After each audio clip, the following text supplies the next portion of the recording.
All right, go ahead. All right, thanks, Liz. Allie, I just sent you I'm just gonna do kind of more of a podcast because I think I can take an hour of our time to do that a little bit better. Anytime I try to follow slides, I was just doing it in some of the investor pitches, and I think that it actually distracts me from being able to just talk to what I'm doing. So can you just throw up that last slide that I put up? And I actually think that you all might like this a little bit better.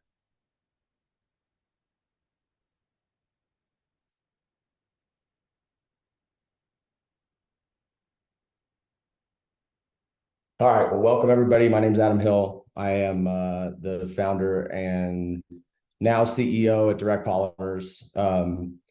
I had a business partner who we're actually executing a buyout on Monday to buy him out of the infrastructure side in Colorado.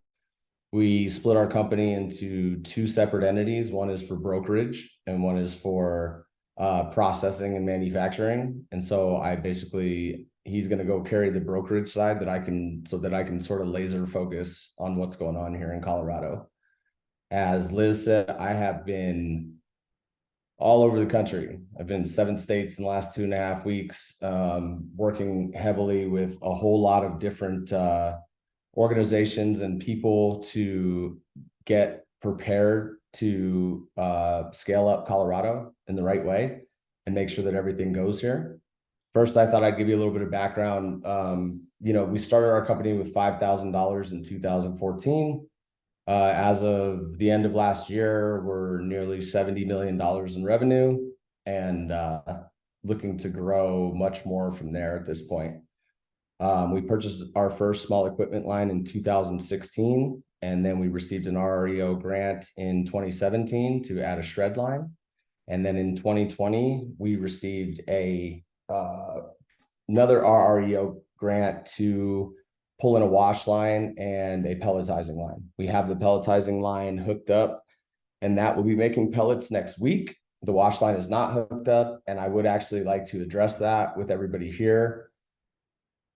One of the reasons that we are doing sort of a partnership split is because I have always wanted to push the growth here in ways that my business partner didn't necessarily want to. And so we came to a really nice agreement to basically allow him to go do his thing. And I, want to do my thing here. I want to get this thing on the right track. I want to scale it up, but there have been questions around town about why it's taken us so long to hook this wash line up. So anyway, I just wanted to clarify that. So let's talk about, sort of the mission statement for why we're going to get into scaling up Colorado and what our company is about.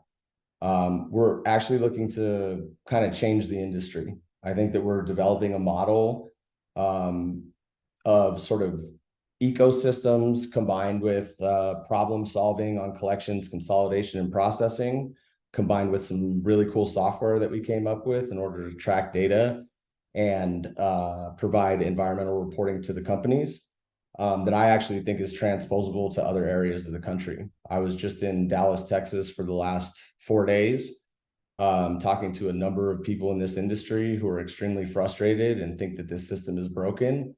And I truly believe that with what's going on with EPR, if they actually push it through and we can do well here, that it's something that can benefit the entire country. And I know that sounds crazy, but I know a lot of people in this industry. I do a lot of work all over the country, and it's really not crazy. It's something that's very real. I've been working with Jen Freeman. I've been working with the Madium team, who also did a snack and share and presentation not so long ago with Recycle Colorado. So I'm not sure if everybody caught that, but there's some really cool software that's going to allow us to do some innovative things that can't be done currently in the system. Okay, so why are we looking to scale in Colorado? Obviously, I just mentioned the model, which I think is probably the most important thing. EPR is the next most important thing. I don't think Colorado is ready for EPR as far as our infrastructure capabilities right now. And I think that the infrastructure needs to be built up immediately. I think that because we have a decade behind us here, that it I will tell you that I believe that I'm the best person to do it here because I know what's going on in this state, but I also know what's going on throughout the rest of the country. I know a lot of resin suppliers. I know a lot of other players in this space. And I just think that our, growth from the ground up and understanding the warehouse and operations and what it takes to build a company from nothing, combined with our relationships with the larger people and players in this town, and throughout the country, kind of give us a perspective when it comes to growth about, the operational growth that's necessary and sort of the political aspects and ways that we need to play that. So I do believe that we're the best to do it. I don't think Colorado is ready, but I think I have a very good game plan. One of the other reasons that we're looking to do it is obviously the state's been very active with end market development. End market development in Colorado, I think, is important. Colorado has a lot of challenges related to freight and operating costs and distance travel to haul materials. And we have mountain towns and we have towns in the Eastern Plains and we have towns down south and not a lot of population saturation and density like you would see in other areas. So we just face difficult challenges. And I think that bringing end markets here to town will increase margins, decrease the logistics cost, obviously, and allow for a lot more co-working and collaboration with both end market companies and recyclers and haulers and collection and consolidation entities. So I do think that end markets are extremely important. And I also would like to add that the industry itself is sort of phasing out the older generation, and there's not a lot of younger people entering this space on the operations and manufacturing and recycling side as far as true operations. I see a lot of younger people entering sustainability, but I do not see a lot of young business owners who process plastics and manufacture plastics. And so I think it's really important that we kind of add some new blood and develop some new leaders in this space in order to drive forward what we're trying to push as far as the sustainability goals. So as far as what we've done already with the project that I'm about to tell you about, I did over the last 14 months, I'm sure a lot of people have heard me talking, I did a very detailed market analysis and had a lot of discussions with smaller towns, bigger entities, like anyone that we could think of throughout this state, in order to kind of understand the state's needs and where the challenges were about not, certain areas not being able to recycle more. I also started purchasing a lot of new equipment earlier this year that will scale us from, the stuff we do now, which is 1,000 to 2,000 pounds an hour, to units that will do 5,000 pounds per hour, and doing things like adding the ability to shred metal like on a trash can. I don't know if you know, on your roll carts that you push out to the street and do your recycling and trash in, like the recycling, the Waste Management or the Republic can that's sitting outside of your house, or the Waste Connections can. They all have a metal bar on the front. They have a PVC in the handle. They have screws in them. And the current process to get those things recycled is to remove screws, remove metal bars, remove the PVC pipe. So we're sawzawing a lot and manually handling these units. So we might do 10 to 13,000 pounds in a day. And I'm looking at equipment where we can just take an entire stack of trash carts, run the whole thing through the shredder, and then use like a self-cleaning magnet that will allow us to pull the metal out after it's already shredded. So, our process goes from grinding 10,000 pounds a day to grinding 80,000 pounds a day. So that's just the kind of stuff that I'm looking at on the equipment side. And some of those units have already been purchased or in process being made. I've had a lot of discussions with local companies in order to try to add more problem solving. I'm calling it like value add solutions based, collaborating with them, where I walk into a Pepsi and try to advise them on, don't bale this doesn't need to get baled, you're not getting enough value here. We can combo truckloads of 1, 2, or 3 materials in order to clear more floor space. So really just like a lot of proactive work with identifying the problems and then starting to discuss with the companies how we might be able to solve the problems on the collections and the consolidation side.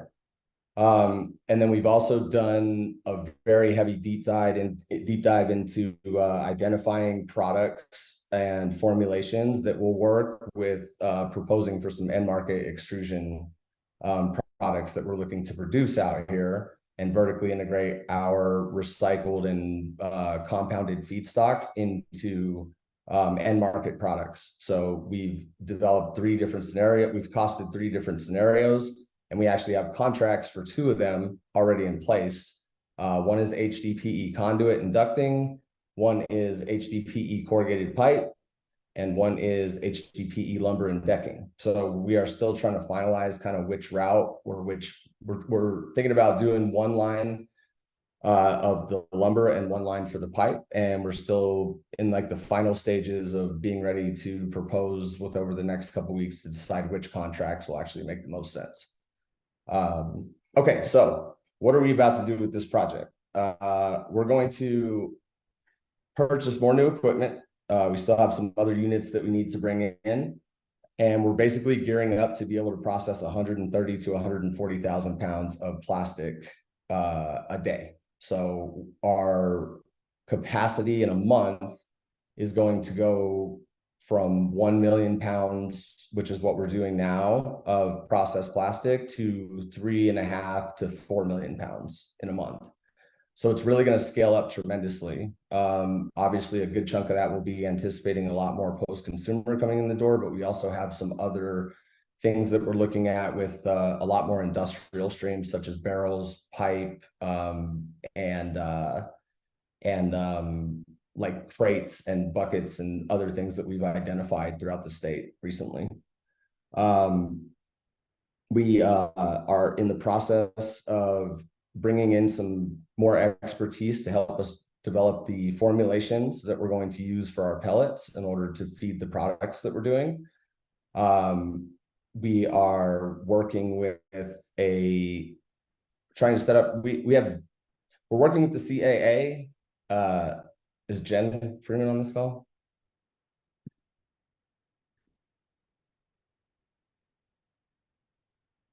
Okay, I don't think Jen's on this call. I won't go into too much detail, but we have some meetings set up with the CAA to discuss like how they can get involved with us and basically support us with a lot of what's going on in Colorado. The CAA is the Circular Action Alliance, who's obviously responsible for looking at what's going on here in Colorado and managing the EPR program, and obviously oversighting what the Producer Responsibility Organization, is doing to oversee that as well. We are looking to implement Madium software into everything that we're doing in order to start tracking material movements and providing environmental reporting for those organizations and for other organizations in town. We are about to staff up. So on May 1st, 2024, we are adding 3 more days of the week to our shifts, which will basically increase production by about 90% of what it is today per month and increase our profitability by 2.4x what it is right now. That's really important because we pay overhead in Colorado that's really expensive, and our company is not on the number of shifts that it needs to be in order to have our conversion costs low enough. So adding 3 days of the week actually increases profitability by 2.4 to 2.6x what it currently is, because we're paying most of that overhead already and all of its fixed cost. Have added 2 salespeople who are going to start in mid-April to come help our team and help myself kind of go out around town and start sourcing more of these plastics and educating the collections of the consumer plastics with some of the MRFs and waste consolidators in order to start, bringing in those post-consumer materials. We are adding some office staff. We are also adding a employee benefits program, which is very important as well, because I think a lot of our mission statement with scaling and doing business in Colorado is going to be to put an emphasis on taking care of our people.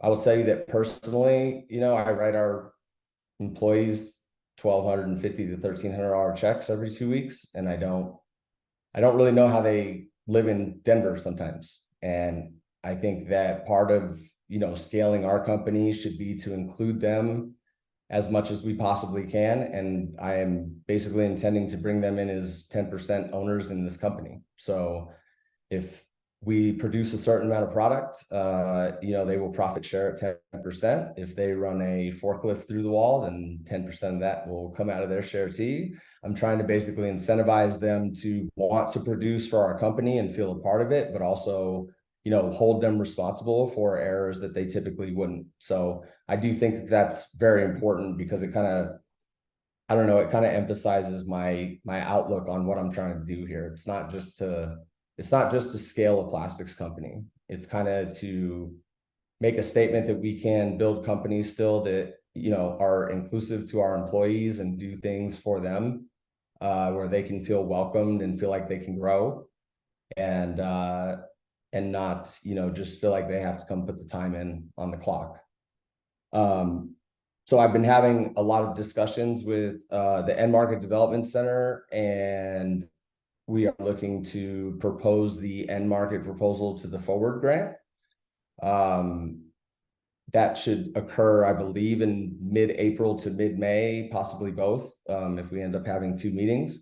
But we are definitely, so the process would be meet with the CAA first and discuss what their needs are going to be for post-consumer, and then meet with the End Market Development Center in order to drive home the idea of establishing the end markets here, and with the goal of basically feeding the post-consumer that we're going to be collecting from EPR and downstream into our end market products. So it would basically be like oversight with CAA to collect more consumer grade stuff, and then funding with Forward and Direct Polymers in order to make products that consume those EPR materials. Our plant right now, we process a lot of different types of polymers. We do PET and LDPE and polypropylene and PVC and HDPE and flexible PVC and glass-filled nylon and polycarbonates and ABS and anything you can think of, really. And a big part of our goal here soon is going to be to streamline a lot of the HDPE and propylene products that we're able to handle and process within the plant, and still collect a lot of those other polymer grades, but not necessarily have to process them. I'm looking to outsource some of that work to companies that are more equipped to do that, and sort of streamline much more volume of the consumer grade and industrial grade things that we see around town all the time.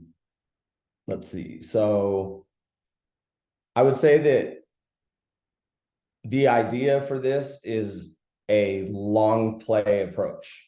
So what I've started to do around town lately is just take positions on materials, knowing that we're about to grow. We're in a really down market, and our markets are extremely volatile, and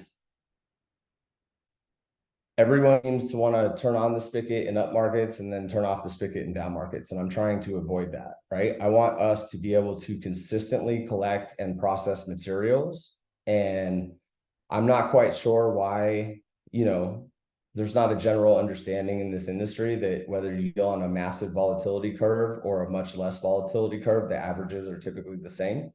And so I'm basically taking a position right now to say, even if we don't necessarily have profitability like we normally would, or margin like we normally would on materials, we're still going in and committing to taking them.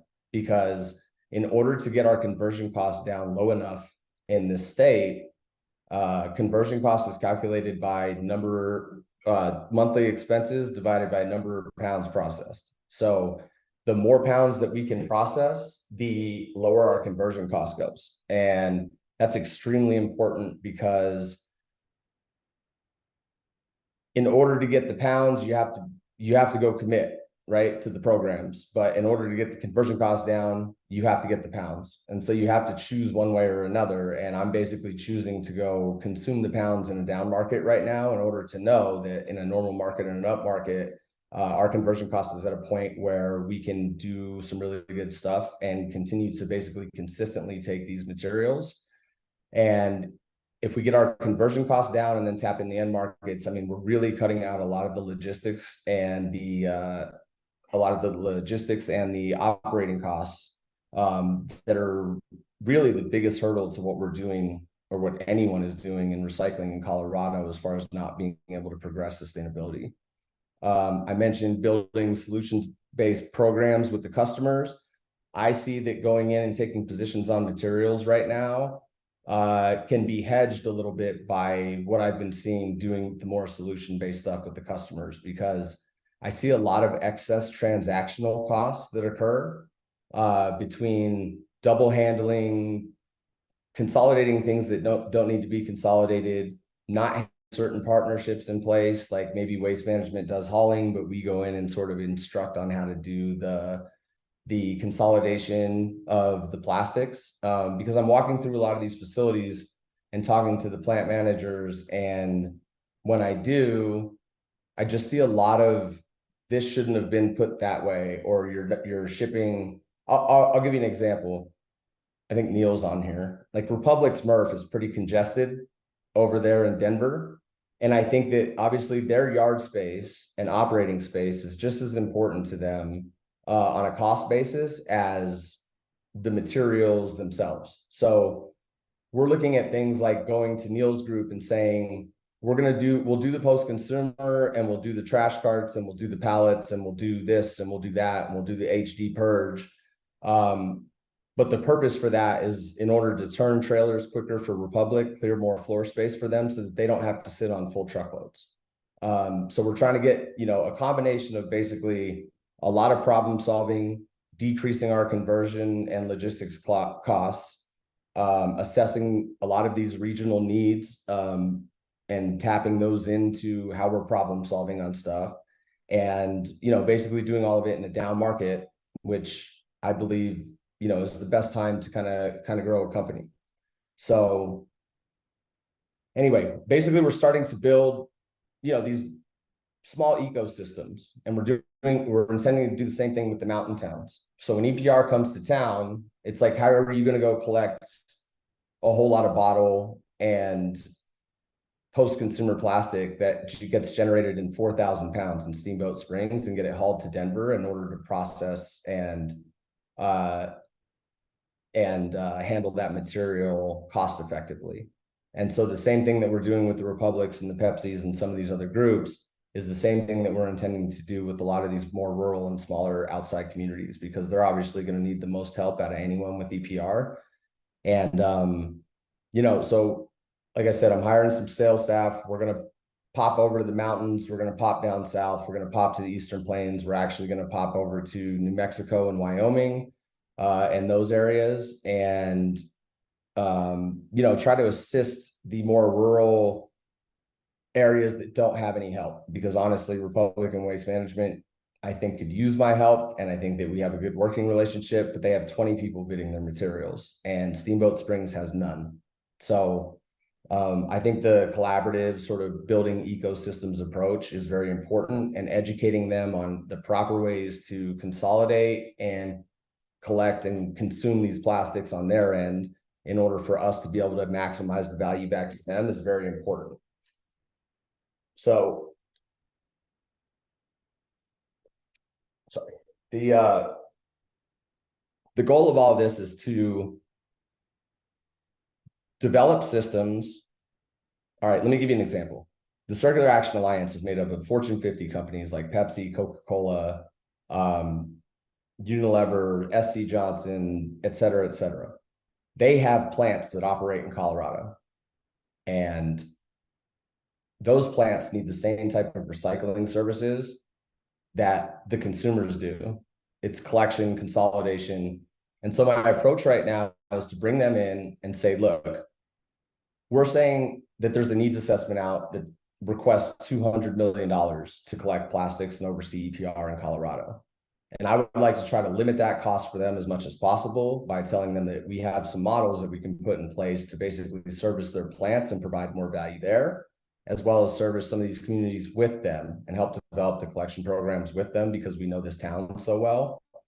And sort of tap in the same process that we would do with the consumer grade stuff on the collections and like problem solving side with their plants, which is, like I said, what I've already kind of been doing.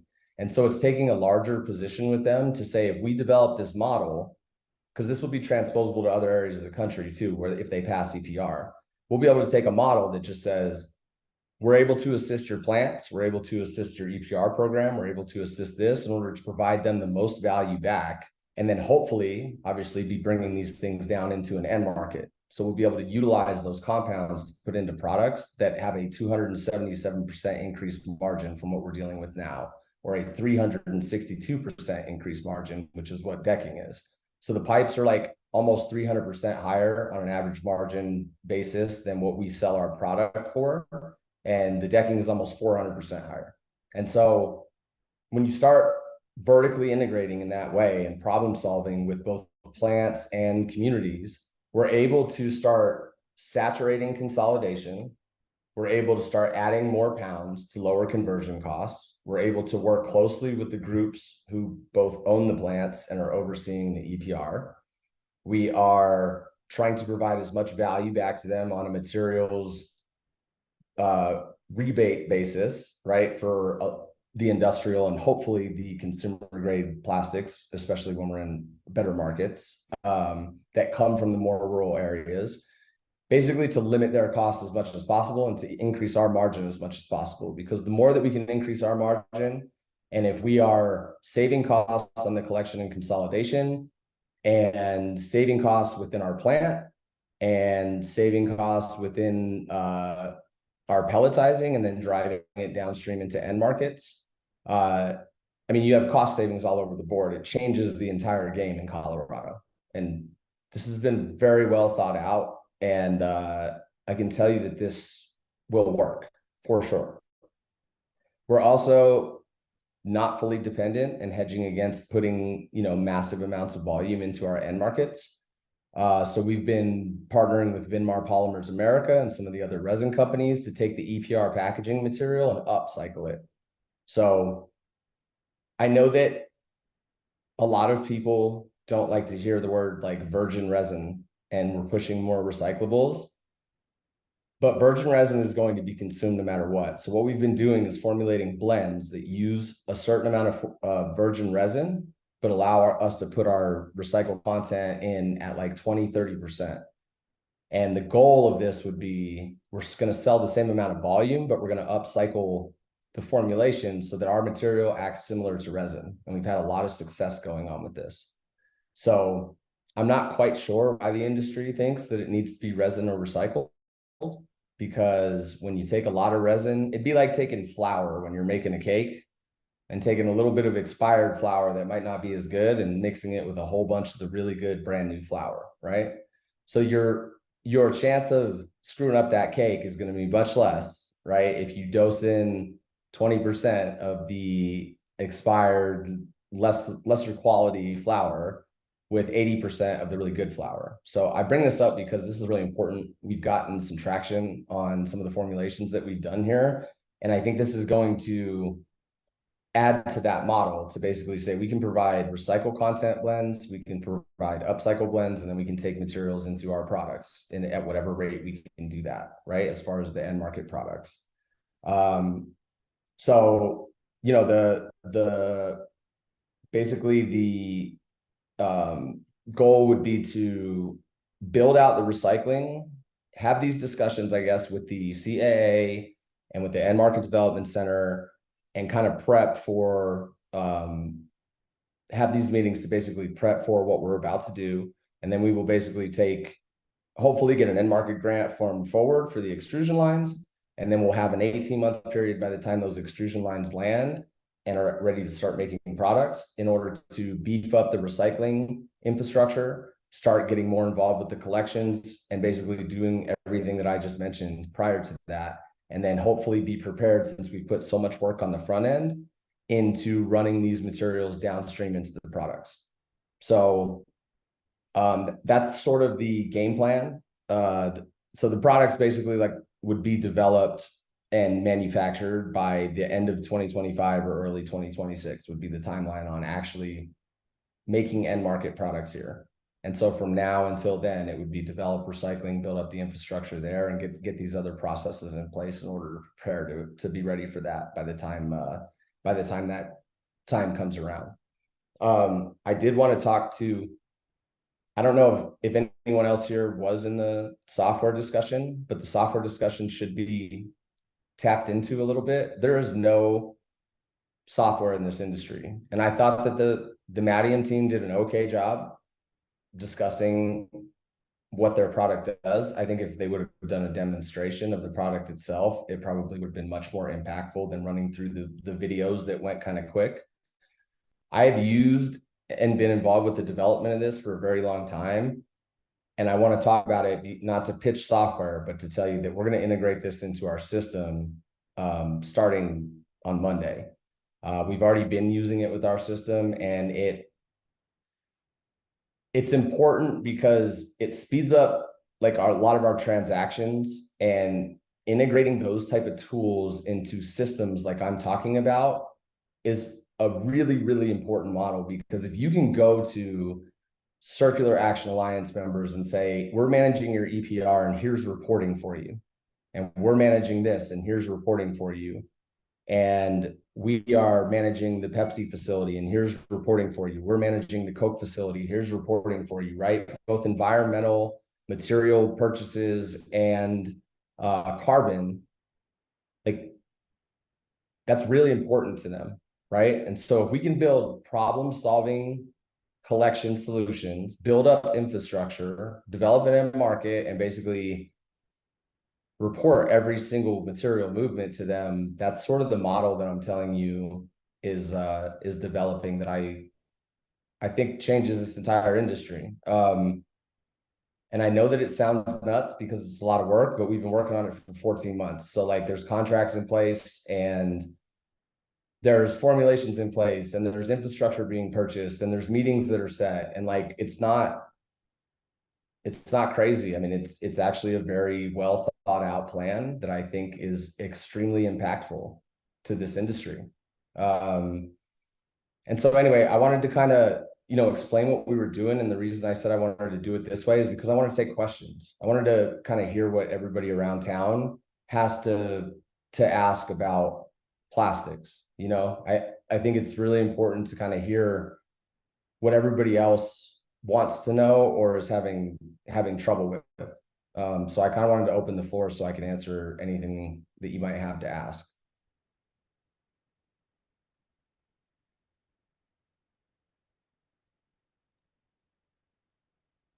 Thank you, Adam.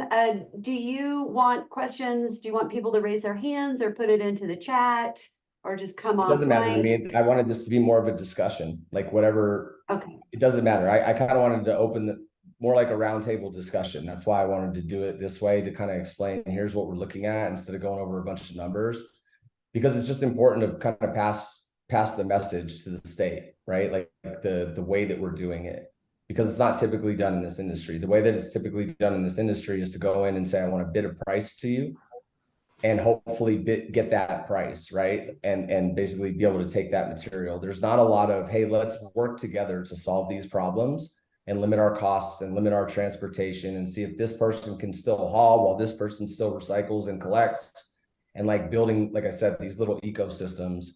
And I don't know, maybe because I'm in it, I'm understanding this, like someone who's not in it every day might not. But does this make sense to everyone, what I've been discussing?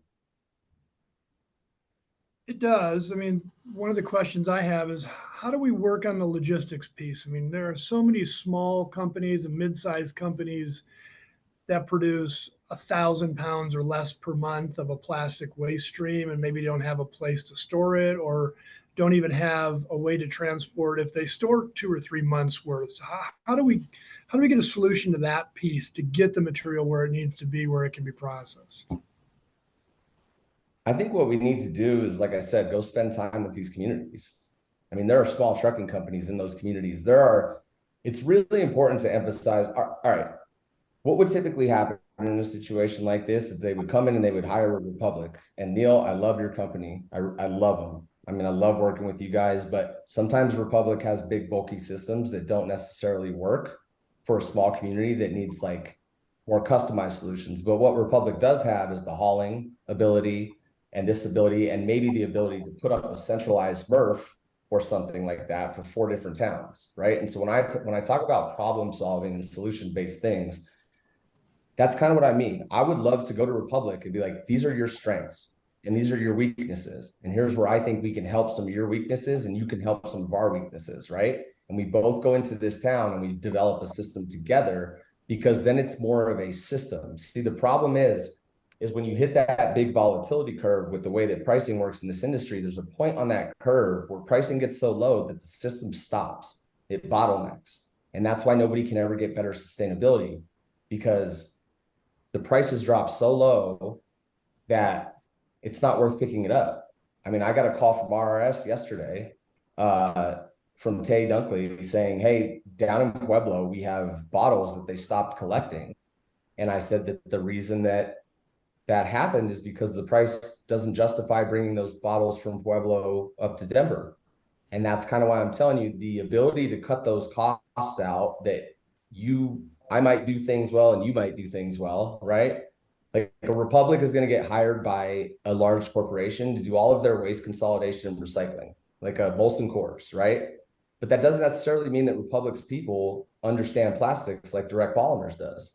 And so I would like to go to Republic and say, let's team up on this. You do the hauling, you do the trash, we'll still purchase the plastics, but let us go into the customer to help them where they may not need to bail that. They may be able to get more value on this, right? And we can do the same things in some of the smaller towns with their logistics, where I would like to enable and empower small business who are willing to do the work, where a large corporation might typically get hired to do it. Like there are smaller businesses who might haul 2,000 pounds and want that revenue and that income, that already have trucking in that town. They can haul maybe to a Republic consolidation point, and then you and me have an agreement to try to take trash carts, cardboard, post-consumer, pallets, like whatever it is that we're buying from that location down to us. And the crazy part of that is, like, if you don't hit the point on the curve that makes it stop, it continually grows. And then you're handling more volume, Neil, and I'm handling more volume. And the state is getting more recycling done. And the smaller businesses are assisting us with some of the stuff that we may need to charge too much for. And it's the same reason that I was, part of what we're looking at with one of the products, the corrugated pipe, is to bring a much larger manufacturer of that pipe in and say, let us make your product. Because I don't necessarily want to try to start an extrusion company from scratch. I'm trying to build solutions. And I guess that's what I'm trying to say. There's a big difference between that and trying to go after other business. But when you start to realize that the collaboration, especially in this state, can impact our ability to collect more, do more business together, that's a real thing. And I trust me, I know, I see what's going on around town. I am doing co-working, I'm collaborating. And I know that there's way too many transactional and handling costs that are being spent due to inefficiencies. And if we build the efficiencies and build the end markets, not only do we not hit that down point that doesn't allow us, the end market adds so much margin that it hedges against that price dip, right? So if I'm selling a piece of pipe at 5 times the price of the piece of regrind or pellet that we have, it opens up the ability for me to continually take streams, because even if I'm hedging against the down market of plastics, we're still producing products. Now, can you have a down market in products and a down market in plastics at the same time? Yeah. But I think that our company does a good enough job of marketing materials and doing these problem solving things that we will be okay there. And I don't know. I'm telling you, there's way too much holding things close to the chest in this industry where you're trying to protect your customers and your data and your info. But in this town, especially, like, that doesn't work. There are regional players in Salt Lake and New Mexico and Arizona that are in the same spot. They need the same solutions. And so what we're trying to build up is like a lot more capacity to basically consume the region's needs, because we're in this weird area of the country where plastics just has never developed. But I also think that recycling in general hasn't developed the same way as it is in other areas. When you're out east and you have these massive population densities, I mean, you can collect way more in way less time and do these things. We have different challenges, and that is why we don't get better. You know what I mean? And so we have to prevent from hitting those points where the system stops. And I'm telling you, this is a model to do that, especially too. And again, I'm not bringing up the software to pitch software. This software allows me to do 5 times the transactions that I would typically do in Excel and PDF. And if my ability to like get deals done or get communication done with customers is that much faster, that also opens up more time to go get more business done, right? So I can see 5 times the companies around town. I can go talk to 5 times the people. We get so tied down with the way that our processes are now with Excel and some of these things. We have to do this invoice and this thing, and then we have to do this and that. And that's why I'm so like invested in what they're doing, because it brings everything together and it speeds it up. And I see a lot of excess transactional costs just on like the paperwork side in this industry too. Like if we're able to integrate a scale ticket at a Republic MRF for trucks, and you don't have to track all these papers and then go scan it and email it to this person, that's all cost to Republic. You know what I'm saying? So I don't know. I just see like building up the efficiencies and building up the collaboration while still maintaining our big business practices and not necessarily opening our book of business up, right, to a level that is concerning for the companies, actually produces more money and more volume and way more consistency of being able to collect these products. Because I can tell you that if they implement EPR and we don't improve this, it's a huge mess for Colorado. And not only is it a huge mess for Colorado, we're in the spotlight right now to become like the example. And that's why I'm so motivated to get this done. I am extremely frustrated with the way that this industry operates and has operated for many years. I'm going to be honest with you. I've made a lot of money having people in like hiding transparency from people earlier in my career and when we broker. And it doesn't, you get to a point in life where you're like, I bought a nicer house, I bought a nicer car, and I swear that the frustrations in this industry are driving me more than anything financial ever could, because it needs to get fixed. And I'm watching us try to pass legislation, and I'm going, that doesn't make sense right now, but it could if we build this up and we do this and we talk to this person. And I don't know, I'm just telling you, I know how to do this. Like I've been working on it for a really long time, and I've been working on it even before we actually knew the EPR was like going to hit hard here. You know what I mean? And it's because it needs to be fixed. I'm telling you, like this industry will get fixed. And I honestly think that this legislation actually holds them accountable, right? And I think that the Pepsis and the Cokes actually do want to fix it. And if we can limit their costs and make it a seamless process for them, then like as seamless as possible, and work together with them, then I think this creates a model for the entire country. And I know that they want the data that we're producing. I know it because they tell me, and they love the reporting and the stuff that we're able to send them now. And when they see what's coming down the line, it's going to be awesome. And I just, like, they have to commit, because them committing to using more recycle and diverting more plastics is the only thing that actually makes the system better. There are pipe producers, and fence producers and other producers that are publicly or privately owned companies that I know well enough to know they're always going to pay attention to their bottom line. But these Fortune 50s are big enough to where they actually can step in, and not only is the PR really good, but like they're doing better for the world, but they need the right solutions. They need the right people to work with. They need the right tools. And so that's what I'm trying to provide, is like the right tools, the right software, the right reporting. I want them to come in and I want them to say, you know, what can we help you with? And I want to say the same thing back. What's the best way that I can help you get this done for Colorado? Because if we succeed here and it goes well, there's 11 more states on the docket, I think. I mean, obviously California and Oregon are working on EPR stuff now, but I think there's 11 more states on the docket to like sign up for this. And if they're going to be discouraged, they have shareholders to, be held accountable to. And honestly, those companies, their shareholders take precedent over anything, environmentally or not, whether they, and it's because that's the way that the US works. But like I said, the better you develop the system, and Colorado is perfect because we need the help just as much as they do. Like Colorado's not good at recycling. So it's a time to like collaborate and come together and use your really good services, Neil, and my really good services and capabilities, and do things like talk to towns and bring them together, and then provide reporting to them that they need, because that's what they want to see. They want to know, what are we really diverting? What are we really impacting? What's our true carbon? To be honest with you, they're not really concerned about 4 cents a pound for their crate. They want to know, what are we doing environmentally, and what kind of, what can we tell people about how our products are no longer polluting things? And so, I don't know, it's like a very big deal to me, and that's why I've been pushing so hard. And I'll be honest too, I know that there's been times, this not being one of them, but there's been times like where I take a while to get back to people, or I'm not prepared for something or whatever. And that's why I wanted this to be a discussion with everyone. And I also don't want to talk the whole time.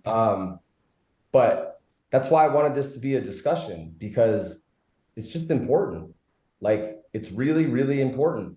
And sustainability will never get there if we can't execute on this. I truly believe that. And it seems to me like there needs to be a value associated with material, like HDPE, scraps, anything made out of HDPE, until someone establishes a value, says this stuff is worth 10 cents a pound to me. Then people will come out of the woodwork and go, okay, well, how do we gather enough of this to justify a truck and move it? But that needs to be established first to motivate people to go and consolidate and do all of that. That's just my observation. That'd be one way to solve it, if there was a value associated with I agree. material. I agree. And I think, that's how cans got cleaned up in Hawaii. What really should happen is we should. Yeah, they passed a bottle bill, and then people realized it was their time to go and gather the material and bring it to the recycler. So we need a mechanism that stimulates that gathering and collecting and delivering. That's what I see. Yeah. No, I think that a bottle bills, like, those are all good. I was in Oregon last week. They have a lot of success with that, but I think that gathering the data points, in my opinion, should be done first. Like, when you go to shoot a deer, I don't know if anyone, I don't hunt, but if anyone gets offended by hunting, I'm sorry for this analogy, but when you go to shoot a deer, you don't just like stand 300 yards away and take a bow and arrow and then shoot one and then go, we got to go a little bit right and shoot another one and do this. I posted about this on LinkedIn the other day. Like, you zero in with the scope, and you adjust for wind and landscape and all these things that are involved with like knowing how that thing is going to travel. And in this industry, we tend to just like throw money at stuff and throw policy at stuff without just taking a step back first and going, all right, what's the best way to approach this? And I guess that's kind of what I'm saying. I've been thinking about this a long time. I've been talking to a lot of companies, and I feel like I have a really good way to approach it. And if it were up to me, I would throw requests out, again, back to the software, but it's important to say this, like, the software has haves and needs. So I would just be like, every single community in the mountains, just start throwing up halves.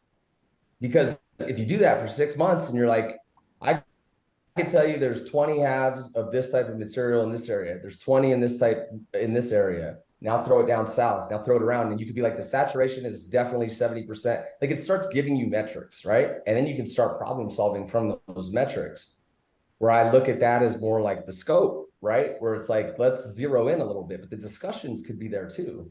And I'm telling you, like, you might get twice the hauling, Neil, if we go do this right and get them to consolidate it, because if we go in together and I say we actually can get them more value, I don't want to like call anyone out, but like I go to companies all the time and I see who's doing the hauling and the consolidation, and they're not getting treated right specifically on the plastics because the haulers just don't know. That's it.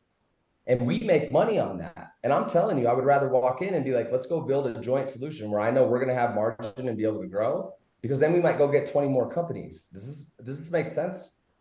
If we get 20 more companies, we're still making more money than we were before, but we're communicating and we have this system that all of a sudden just starts building, right?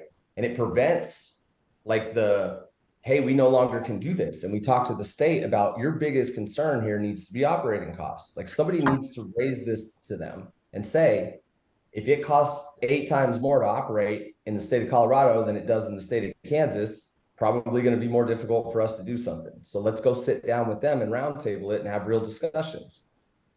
You know? So Adam, before we run out of time, there's a couple of questions in the chat that are slight deviations from what you've been discussing. One was a question from Rini about how are you currently handling or processing expanded polystyrene? And are there plans to manage the possibility of accepting more of this plastic foam material? The answer to that is yes. I have a densifier sitting in my building that's going to get hooked up probably in July, I would estimate. And we actually sell about 200,000 pounds of densified foam monthly. So Direct Polymers pretty much acts as the consolidator of densified foam around town, where like this company or that company, you know, they do some packaging and they end up generating 2,000 pounds in a month. We basically purchase from all of these companies and consolidate all of that material in order to make full truckloads. So I also purchased a densifier when Jim Noon exited the company. We bought his densifier in order to hook it up and start accepting local, you know, loose styrene drops, which we can do. I will tell you though, it's the same thing when the market dips to a certain level, like the amount of handling that's involved with that can exceed the cost of handling and densifying, can exceed the value of the material. It's not there right now, but we've been seeing some dips, and again, we work with some companies that might be able to help us with that. It's back to the collaboration thing, right? Well, and I think that question came from Rini with Foam Cycle. So I think what I'm reading within that question is there's an opportunity for collaboration with Foam Cycle and what you're doing. Definitely. And so she would love to follow up with you offline on that.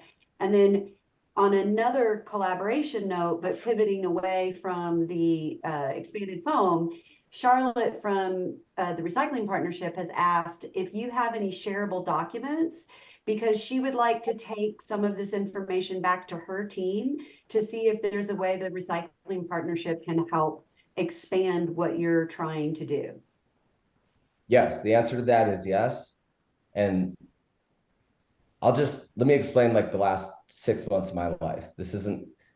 I'm working on the end market stuff. We've worked on formulations. We've worked on this. We've worked on that. I've done pitch decks for investors to bring money into this so that we can scale properly. We've done volume projections. We've talked to waste managements for post-consumer. We've talked to small towns for post-consumer. Like when I tell you a lot of this work has been done, we've cut contracts for end markets. So the problem is sometimes it's like, which document do you want to see? And I actually prefer, I have salespeople moving here April 12th. So we're still also doing all of the sales, all of the paperwork, all of the purchasing, all of the shipping for our company. And part of the reason that, you know, we decided to split these companies up is because my business partner, Josh, wanted to, you know, not have all of these like operational headaches. He wants to go broker plastic. We do really well doing that. And he wants to move, and I want to scale.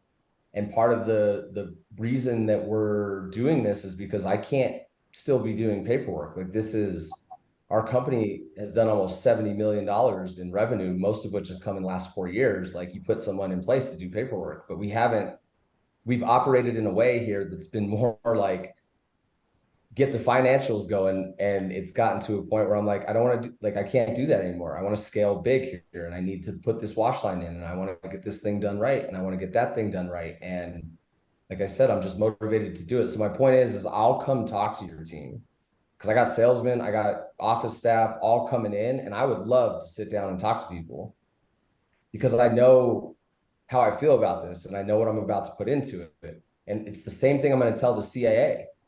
Like, no offense, but I want to go to them and say, look, let's have a discussion and let's not BS it, right? Like, let's really talk about how this thing is going to go and how we're going to problem solve it. I don't want to do something because it's good for PR. Like, they can have all of that, right? I want Colorado to get better at what we're doing. And there are so many ways to do that. And most of it is just communication. So come in and talking to your team, Charlotte, all day. And I'll send you Adam, documents. Yes, by the way. we're just about out of time. So those of the folks on the call that want to follow up with you, what is the best way for them to reach out and contact you? I can put my cell phone number or I think email actually would be best, just given. So give me about 2 months and things are really going to get like on a normal schedule for me. I mean, equipment, I was, yeah, in 7 states, I think, in 2.5 weeks, look, like getting all this equipment arranged and how we're building it, and talking to Circular Action Alliance members in Texas this week and doing stuff for software. And like, I've been bouncing around a lot to bring this whole picture together. But I have about 2 more months between the hiring and equipment installs. We're starting to hook up the wash line next week, like putting it in place, getting things done. Things are going to move really quickly here. And so I've got the meetings with the end market development center and things like that. So I would say like maybe towards the beginning of July for like actively kind of having discussions about, I see coming in to help and do some other things. And I want, like I said, I want to have as many discussions as possible. We're on a timeline and I want to get things going really quickly. And so we're sort of like laser focused on making sure that this thing starts building up correctly. Absolutely. Put my email in right now. I put your email in the chat, but thank you for doing that again. No worries. I'm just trying to be mindful of everybody's time. Thank you for your presentation. Thank you for the questions, Neil and Charlotte and Rini. And please feel free to reach out with further questions. It sounds like you're really looking to gear up partnerships later this summer. Is that correct, Adam? And I'm also assuming you will be at the Summit for Recycling, and that would be another place where people could contact you and talk about. Yeah. What dates is the summit list? June 4th and 5th. Yeah, I'll be there. I'm out of town. I told my wife I'd take her on vacation in mid-June because she hasn't seen me that much. So I'm out of town in the middle of June, but I will be at the summit. And Charlotte, I can get you a pitch deck. And basically the process right now is going to be to start building the infrastructure, start staffing up, start getting our people more involved. And then it will be to go around town and start being like strategically setting up meetings to find out how we can collect, right?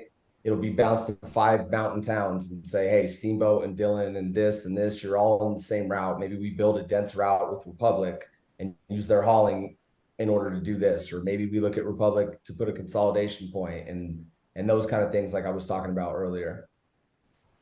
Well, thank you. I think we're going to end the recording here. And thank you for presenting and doing this work, Adam. I think it's very exciting, and you are helping to put Colorado at the front instead of at the back of the line in the world of plastics recycling. Thank you, everyone, for joining us today, and have a great weekend. Thanks, Liz. Thank you. You bet.